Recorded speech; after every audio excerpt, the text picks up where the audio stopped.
This is not where I want to be right now. An alcohol, cannabis, and Salvia divinorum trip report, posted by Foolish Freshman to earwid.org December 3rd, 2004.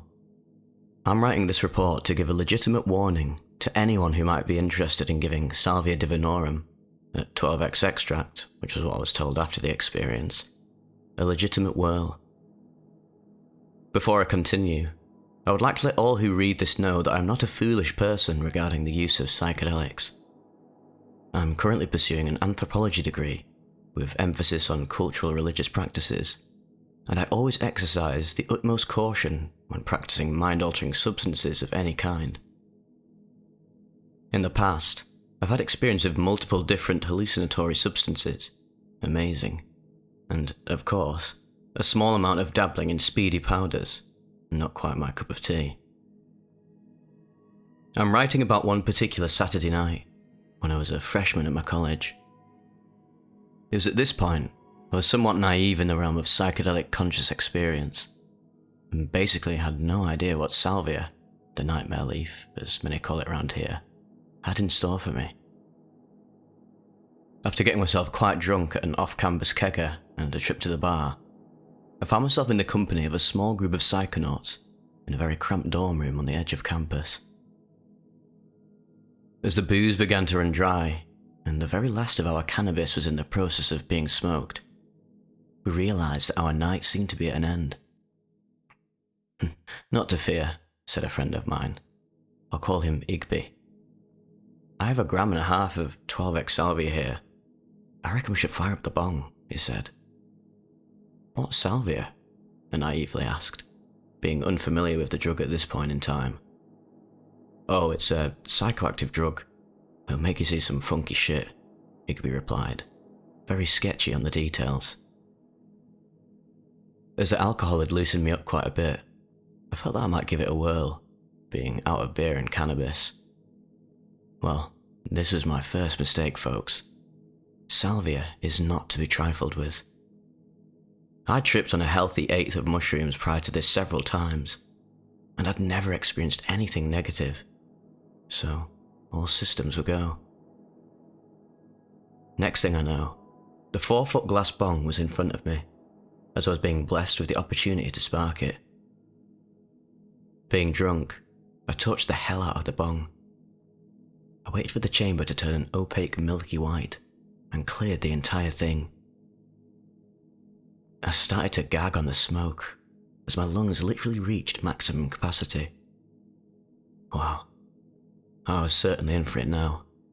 Foolish bastard that I am. After exhaling, I noted a strange, not altogether pleasing, leafy taste. Not your dank cannabinoids, my friends. Not at all. Now, from this point on, let it be known that I have absolutely no concept of time, or any real perspective on the true chronology of these events, but I will articulate it as best I can. The first thing I remember noticing was a strange sort of rumbling feeling. This can be related to when I first feel a good hit of nitrous oxide coming on, the effect one would get as a roaring train rolls by a room, causing everything to tremble and shake. The next thing I realised, everything had become unreal, as if in a dream. I looked up at the wall and there was this strange sort of membrane-like structure that was looming over. Suddenly, it fell down upon me. It was almost as though I was being spun into a sort of cocoon-like thing, seemingly out of nothing. My first reaction was complete and utter disbelief. I'd completely forgotten that I had taken any substance whatsoever, and essentially, I didn't know what the hell was going on. I tried to make out my friends' faces for comfort, and I was utterly aghast to see the entire room, and everything that encompassed it, including my friends themselves, were growing in size, as if coming near me. Suddenly, the entire room, or reality, or whatever the hell it was, passed right through me, and off in the distance, I perceived another reality, The same one as before, with my friends sitting in the room hitting the bong. This sort of Polaroid type thing grew and grew again, until it passed by me once more, only to be followed by the same thing over and over again, as if in some form of demented flashback cycle. It was by now that I was in a complete panic. I'd lost all control of my limbs, as the cocoon, I know it sounds fucked up, was being spun around my entire body, pinning me to the ground. For some reason, I made the assumption at this point that the police were there. I have no idea why I came to this thought. It's just bad tripping, or some form of it, I suppose. I thought they were going to take me away. I shouted out to my friends to help me, but what came out of my mouth was perceived by my ears as an unintelligible mess of broken up syllables. I'm not necessarily talking about auditory hallucinations and octave changes like an LSD or mushroom experience. It really was as if my voice was a track on a CD player that was skipping rapidly.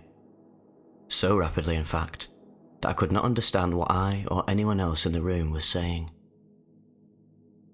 Now, here's where things get really crazy.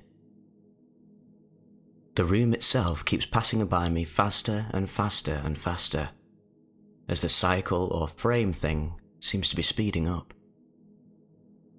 I started to hear this strange, deep, ominous humming noise, as though we were about to jump to hyperspeed in a starship of some sort. Then suddenly, out of nowhere, everything broke apart.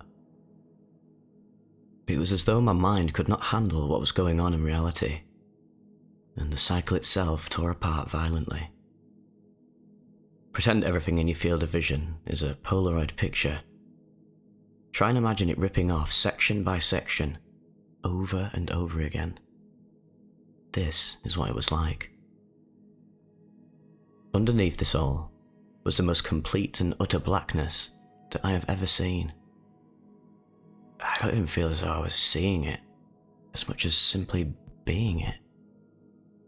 I was nothing for a moment, and then I fell.